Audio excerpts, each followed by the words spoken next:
ورزشکاران دو میدانی در کره جنوبی چگونه افتضاح آفریدن و یک پرونده تجاوز در مورد یه دختر 20 ساله کره‌ای رو از خودشون به جا گذاشتن. سیاوش در عشق ابدی چه میکنه و چگونه خشونت او توسط بقیه تایید میشه. ربط همه اینا به ما به عنوان فعالین سیاسی چیست؟ شادی امین هستم. در ولتاژک این هفته به این سوالات پاسخ میدم.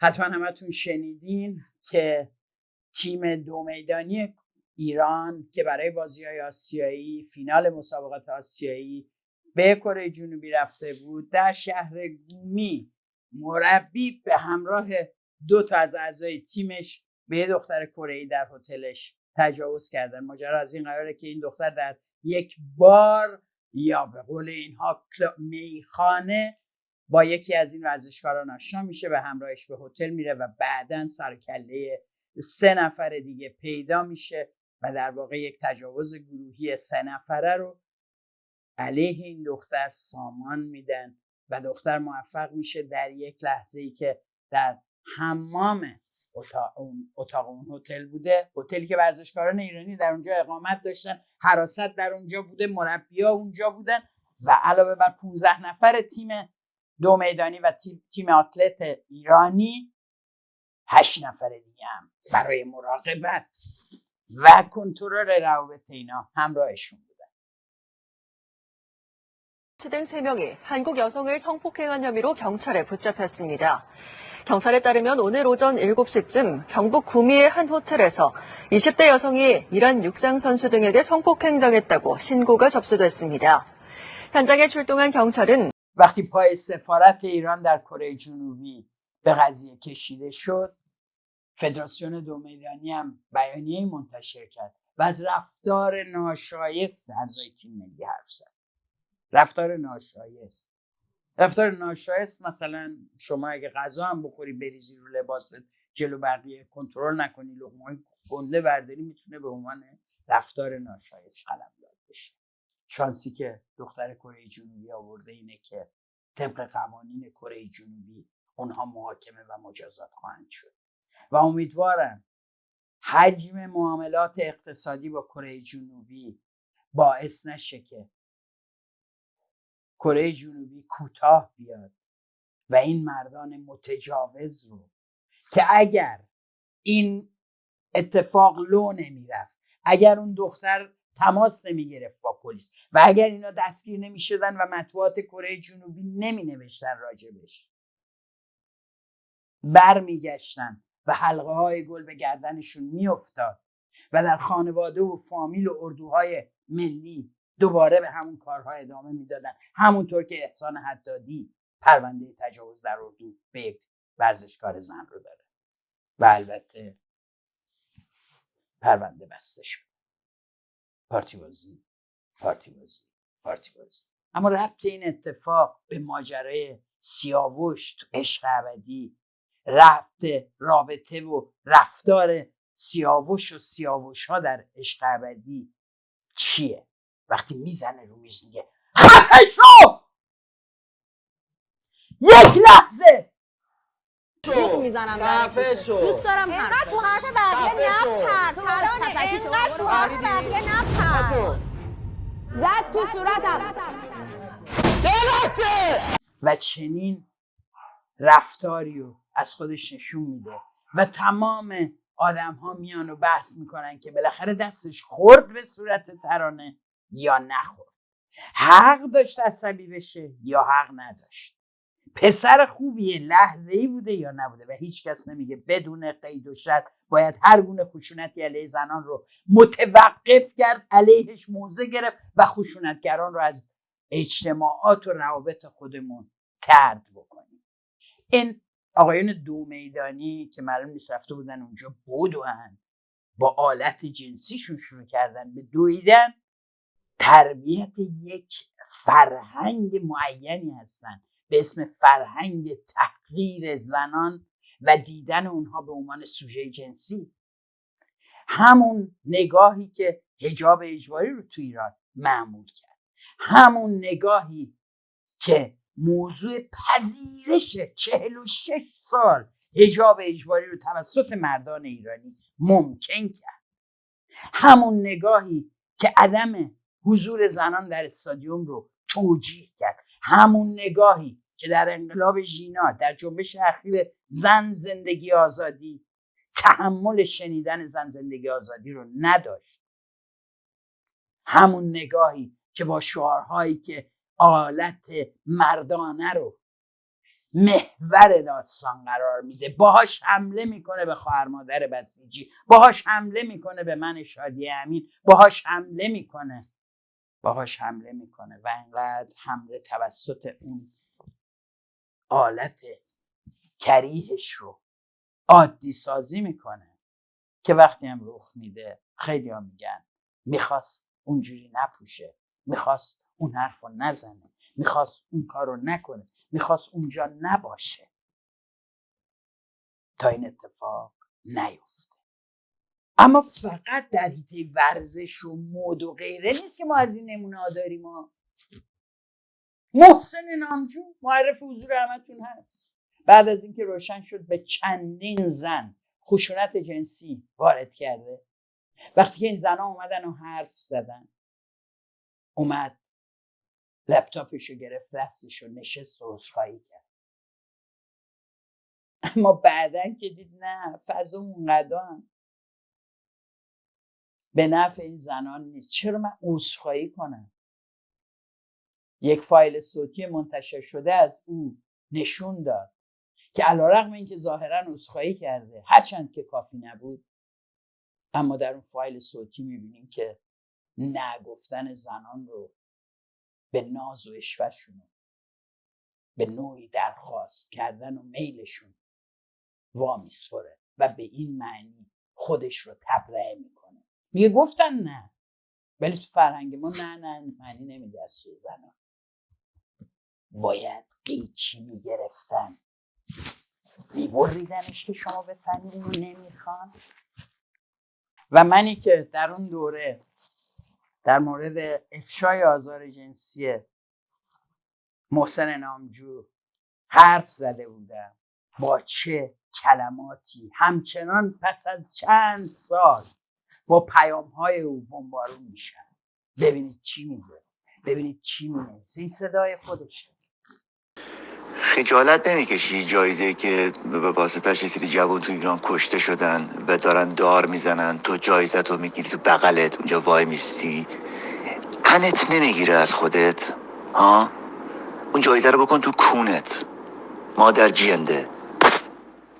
مجبور شدم شکایتی رو به پلیس آلمان ارائه بدم علیه محسن نامجو. این روشن فکرمونه. تازه هنوز کنسرت میذاره و ایرانی‌ها میرن براش کف میزنن. یعنی هیچ مرزی ندارن، مرزی که آژانس سیاوش در ترکیه رعایت کرد، بلافاصله همکاریش با سیاوش رو قطع کرد بعد از دیدن این صحنه خشونت او. گفت خشونت بر زنان برای ما یک امر جدیه و تحملش نمی‌کنیم در هیچ لولی، در هیچ حدی، در هیچ سطحی. ولی ما ورزشکارش رو داریم، آقای امیر مرادی، مربی تیم ملی دو میدانی از نزدیکان خامنه‌ای.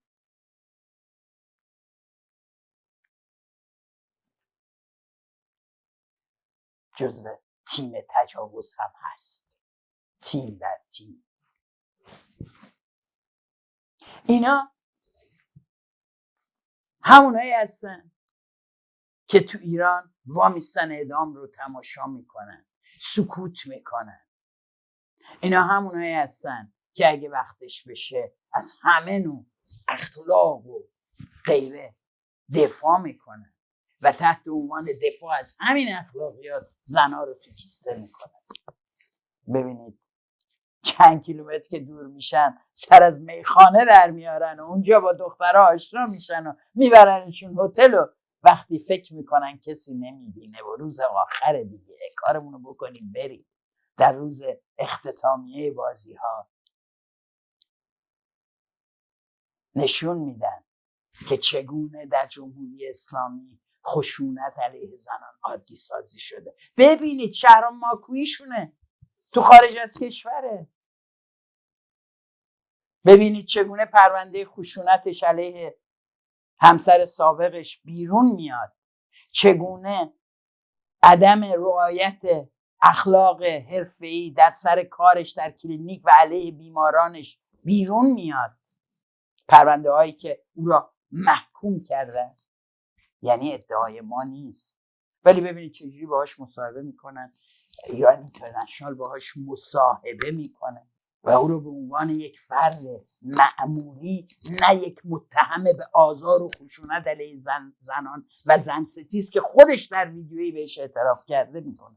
این وضعیت ماست، وضعیتی که مردان متجاوز که ما میشناسیم، ما خیلی رو نمیدونیم، ما از پرونده خیلی ها اطلاع نداریم، ما میدونیم اما که بسیاری از زنان سکوت میکنن، میدونیم اما که بسیاری از زنان با این واکنش جامعه جرأت نمیکنن بیان حرف بزنن. ببینید راجع به ترانه چجوری فکر میکنه اون جمع و چگونه میسته کنار خشونت سیاوش. ببینید چگونه کارگردان برنامه میاد و میگه سیاوش یک رفلکسی از خودش نشون داد که هیچ برخورد فیزیکی با صورت و بدن خانم ترانه نداشته. خشونت علیه زن رو روش بگذاریم به نظر من بسیار زیاده روی و بسیار اغراق‌آمیزه. فرض مثال سیاوش یک رفلکس آنی رو از خودش نشون داده، حالا یک برخوردی با لباس پالتو بسیار ضخیم، چون اون شب‌های سرد ضخیم داشته که خب اینطوری دیده شده از این باشه. اونجا داریم می‌بینیم که هم به هم خشونت بسیار بیشتری رو اعمال می‌کنه. سیاوش بسیار پسر خوشقلب، مهربون و فوق‌العاده یک رفلکس آنی بوده و الا سیاوش بسیار پسر خوبیه. اینجا موقعی که زدم روی میز و اینجوری زدم به این خشک شدن محبود رو دیدم. شاید فیس تو فیس شدی و منم دیدم. بعد اومد به شاهین اینجوری کرد داداش من هیچی نمیخواستم بگم. آره خاموش شد. ما پاشو خاموش. برادر جمونگی مگه تو؟ اونو میگم ها. با چند نفر میخوای بتل کنی؟ ماها توف کنیم اونو غرق میشن اینجا. اولا چجوری شد کارگردان برنامه یه ایرانی در اومد؟ مگه نگفتین عوامل برنامه ترکن همه؟ و چی شد که یهو فیلم انتخاب افرادی که در این برنامه ریالیتی شو شرکت کنن میاد بیرون و یه خانم محجبه توشه؟ به خدا به این نمیاد. یه کوچولو از دوستان پستتون رو تو اینستاگرامم شیر کرد و اومدم. صدات هم قشنگه. دکتر مدل خواننده. آره. عوامل ترک بس چی شدن؟ به نظر میاد تیم اصلی که برنامه رو جور کرده اتفاقا ایرانیه. حواسمون رو اینجا باید جمع بکنیم.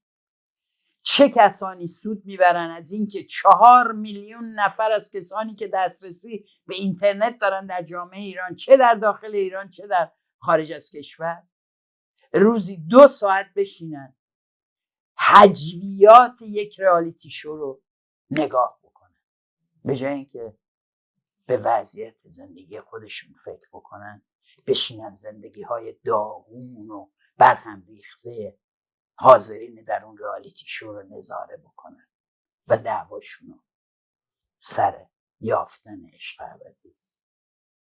سر عشق ابدی قبلا صحبت کردم، نمیخوام ادامه بدم، ولی مهمه که عوامل اصلی تهیه کننده یهو ایرانی در میان، یهو اون خانمی که نمیدونیم که محجبه اونجا نشسته و داره انتخاب میکنه کاندیداها رو، از اون ور اون اتفاقات میفته و راحت ازش میگذرن.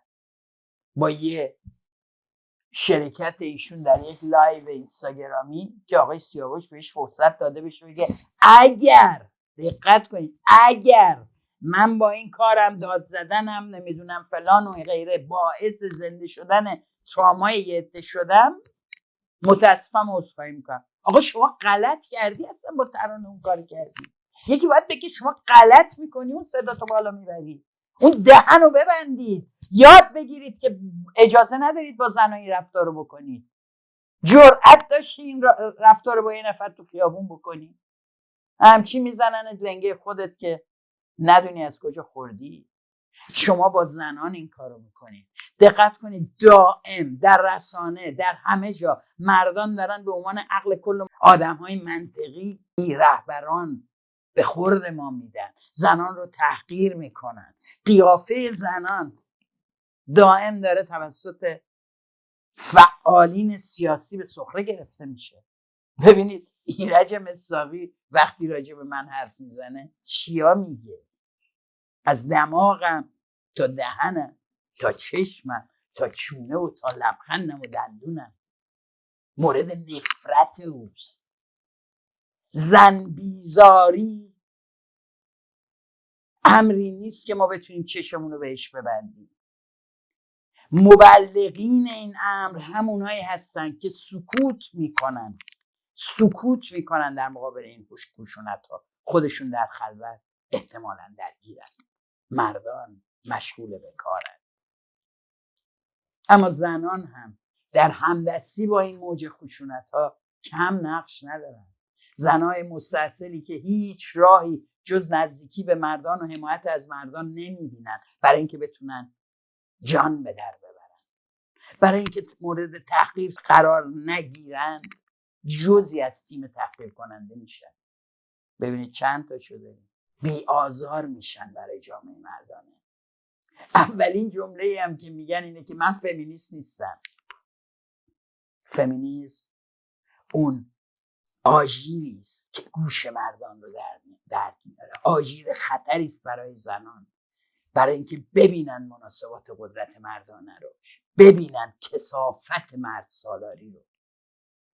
یه عده مرد بی ارزه که هر کدوم با معیارهای زیبایی زنان زن نشون بدین، بخواین نشون بدین با معیارهایی که گذاشتن برای تشخیص قیافه زنان قابل تماشا هم نیستن. بعد فعالین زن و زنان مطرح رو دائم دارن تحقیر میکنن. اگه خوشگل باشین میگن به خاطر خوشگلیش اومده بالا، اگه خوشگل نباشین میگن این کیه که اصلا اومده بالا. و مردان میتازن.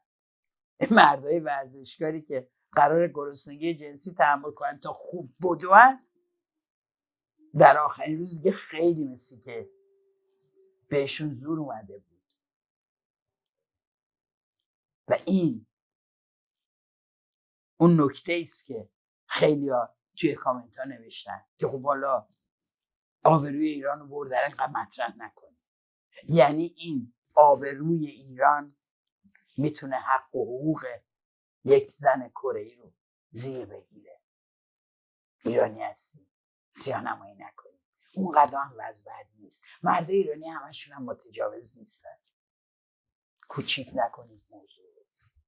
اصل قضیه اینه که تجاوز و خشونت جنسی، خشونت فیزیکی، آزارگری روانی آنقدر عادی سازی شده که در عشق ابدیشون آدما میشینن نقشه میکشن که چجوری یک زن رو به مرز فروپاشی روانی بکشونن. کاری که سیاوش قبل از اینکه فریاد بزنه سر ترانه و دست روش بلند بکنه میگه کاری میکنن که هر روز صبح با گریه بلند شه. و سفدا بهش میگه تو میتونی، آره تو میتونی بکن. و اون یکی تناز میگه من میزنمش، من فلانش میکنم. بشین واقعا. شما جز تبلیغ خشونت، جز از طریق این برخوردهای فیزیکی چیز دیگه ای هم ندیدید. هیچ روش برخورد دیگه ای ندیدید. هیچ احتمالاً در خانواده، در جامعه که اصلاً شما با منطق حرف زدن، با منطق فاصله گرفتن، با منطق قطع کردن و نشون دادن مرزاتون به افراد خشونتگر اساساً روبرو نبودین. احتمالاً این مرزها دائم همان گونه که در جامعه زیر گرفته شده در خونه هاتون هم زیر گرفته شده. و شما باز تولید کنندگان مناسباتی هستید که 46 سال جمهوری اسلامی در شما نهادینه کرد و قبلش هم موجود بود.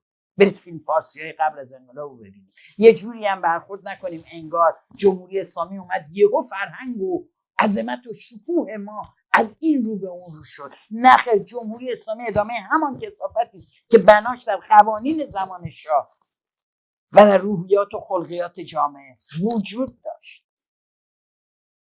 خیلی‌ها تجاوز رو به دلیل شهوت مردانه و اینکه مردان نمیتونن جلوی خودشون رو بگیرن عنوان میکنن. تجاوز، مهمترین عامل در تجاوز اعمال قدرت و زور هست. ربط دادن تجاوز به شهوت باعث توجیه پذیری این امر شده. در واقع مردا حق دارن اگر سینه زنی بیرونه تحریک بشن و اگر تحریک شدن جلوی اون جسم که نمیشه گرفت، مثلا خودش هر چی میخواد میکنه، نستم جلوشو بگیرم رفت، نمیدونم چه جدا نمیشه خودش بره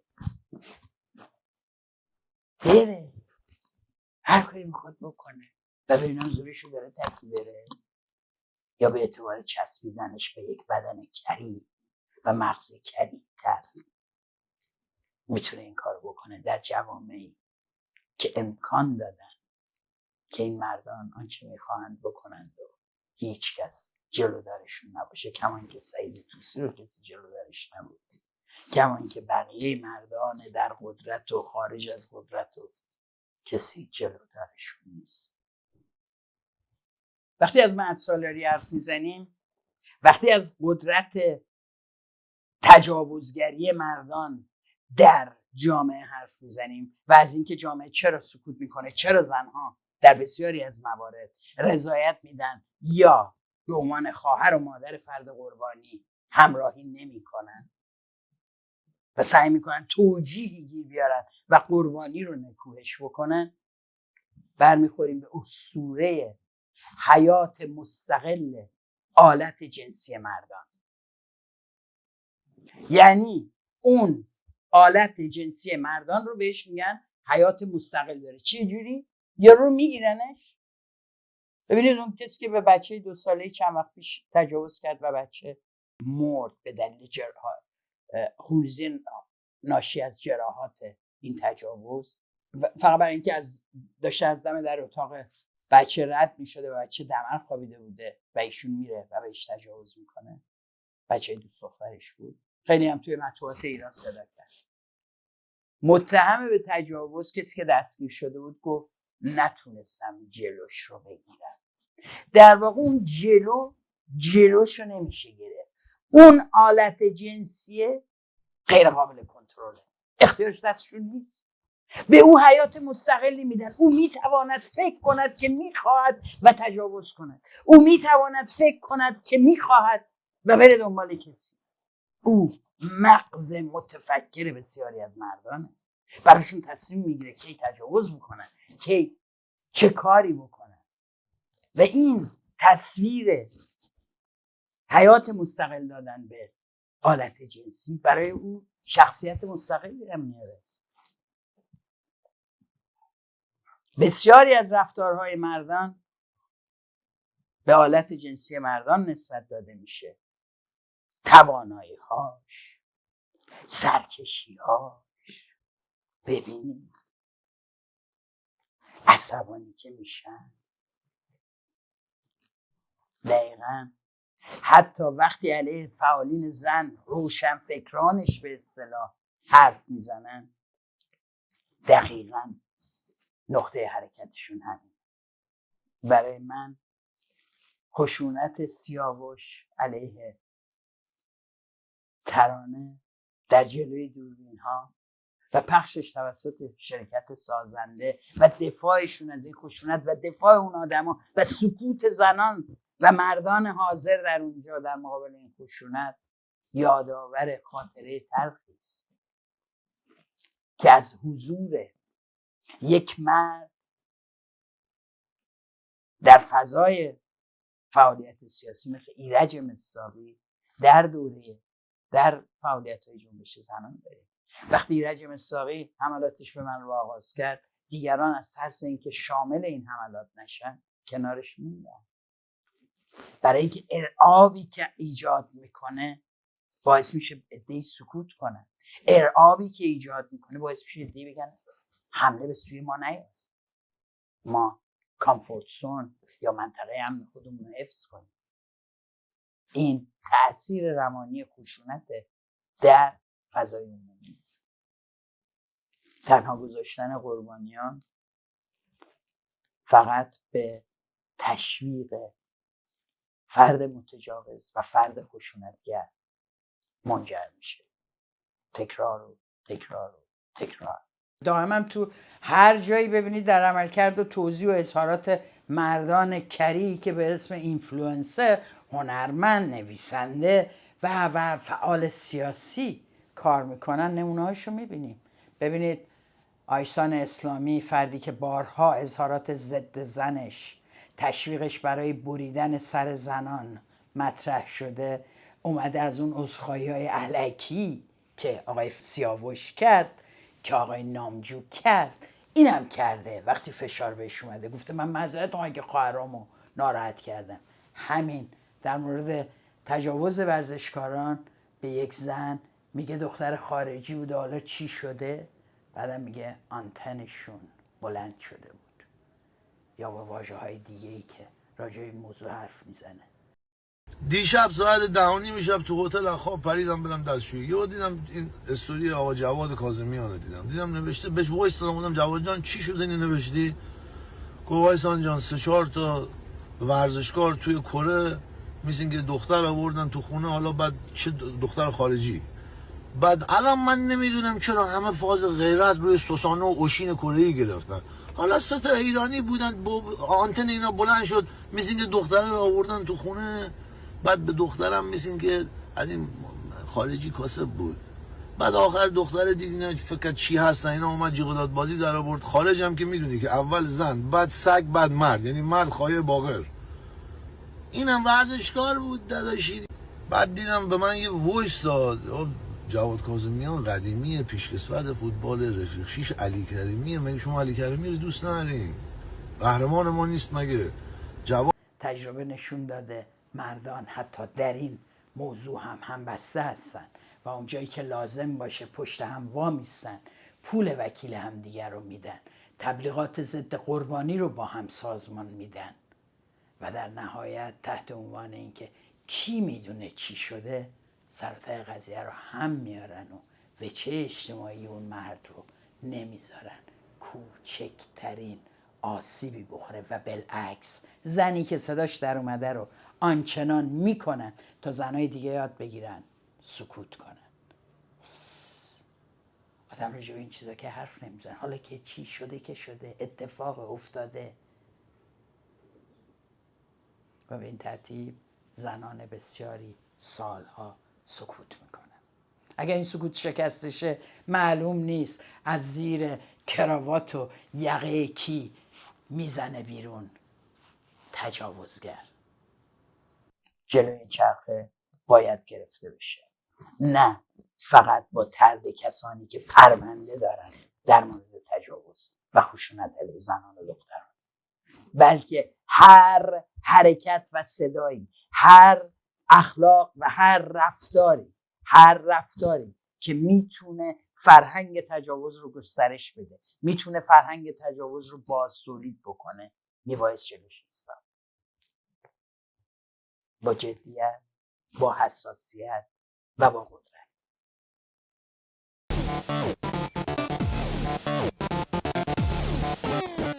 ممنون که ولتاژک را دنبال کردید. این موضوعات رو باز به بحث خواهیم گذاشت. اگه این برنامه رو دوست داشتین برای دوستان آشنایتون بفرستین و مهمتر از همه کانال رو سابسکرایب بکنید تا از برنامه‌های بعدی و ویدیوهای بعدی مطلع بشید. ممنونم از شما. تا برنامه